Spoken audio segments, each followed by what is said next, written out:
It was supposed to be a simple cleanup, a weekend in my late mother's house. Dust, boxes, silence. But silence has a way of whispering things you shouldn't hear. The basement door was locked, always had been. Even after she got sick, she kept the key on a chain around her neck. When I found it in her jewelry box, I almost didn't use it. Almost. The smell hit me first. Metal, sweat, rot. Then, movement. A soft sound too human to ignore. When I turned on the light, I froze. A boy, barely 10, sat chained to the wall. Thin, pale. His wrists were raw. He looked at me like he'd been waiting. And then, in a voice that didn't belong in this world, he whispered, "Uncle?" The word buried itself deep in my skull. I told myself I'd misheard. Shock, maybe. But when I asked who he was, his answer came slow, deliberate, like a confession he'd rehearsed. "She said you'd come. Said not to scream when I saw you."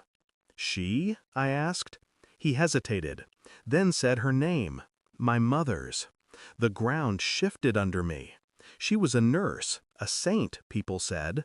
The kind of woman who fed strays, who prayed for the sick, who smiled through every sermon. But this boy, he didn't look rescued. He looked owned. "Where are your parents?" I asked. His eyes filled, but he didn't cry.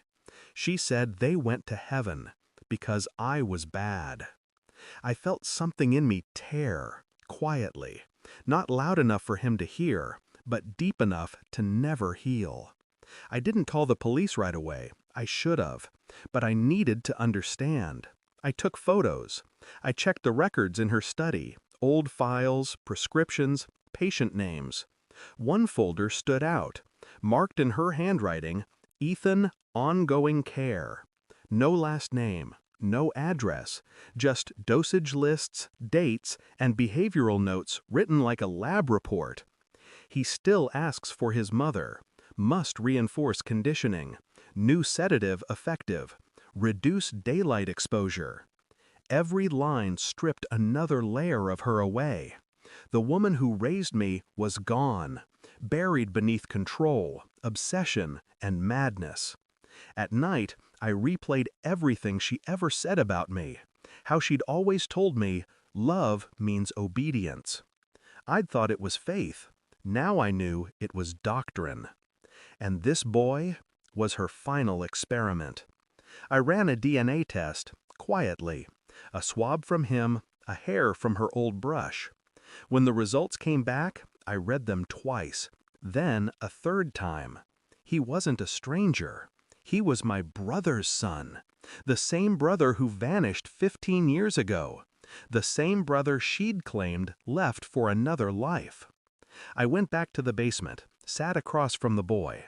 "Do you remember your father?" I asked. He shook his head. She said he tried to hurt me. Said you, too. I handed him the test results. He couldn't understand the words, but he understood the look on my face. For the first time, I saw fear, not of her, but of me.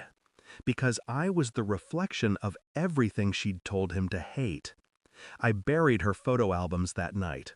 Every smiling picture, every Sunday dress, gone. The police took the boy.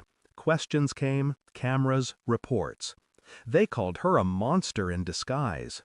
But I didn't feel vindicated. Not yet. That came later, when I opened my brother's old voicemail backups. Hidden in one file, her voice. Calm, sweet, commanding.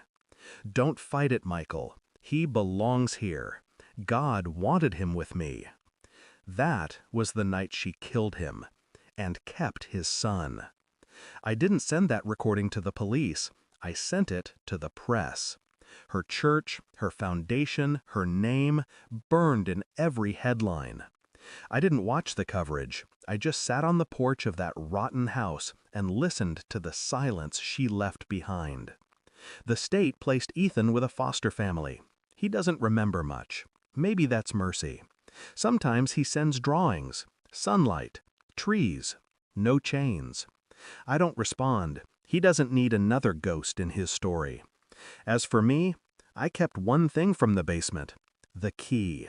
Small, rusted, still warm in my hand the day I locked the door for good. She spent her life preaching redemption, but some people don't deserve heaven. They deserve to be remembered exactly as they were, in the dark, where the truth finally breathes. And for the first time in years, so do I. Thanks for watching. Don't forget to like, share, and comment. Subscribe now to Cheating Stories Insight World for more amazing stories.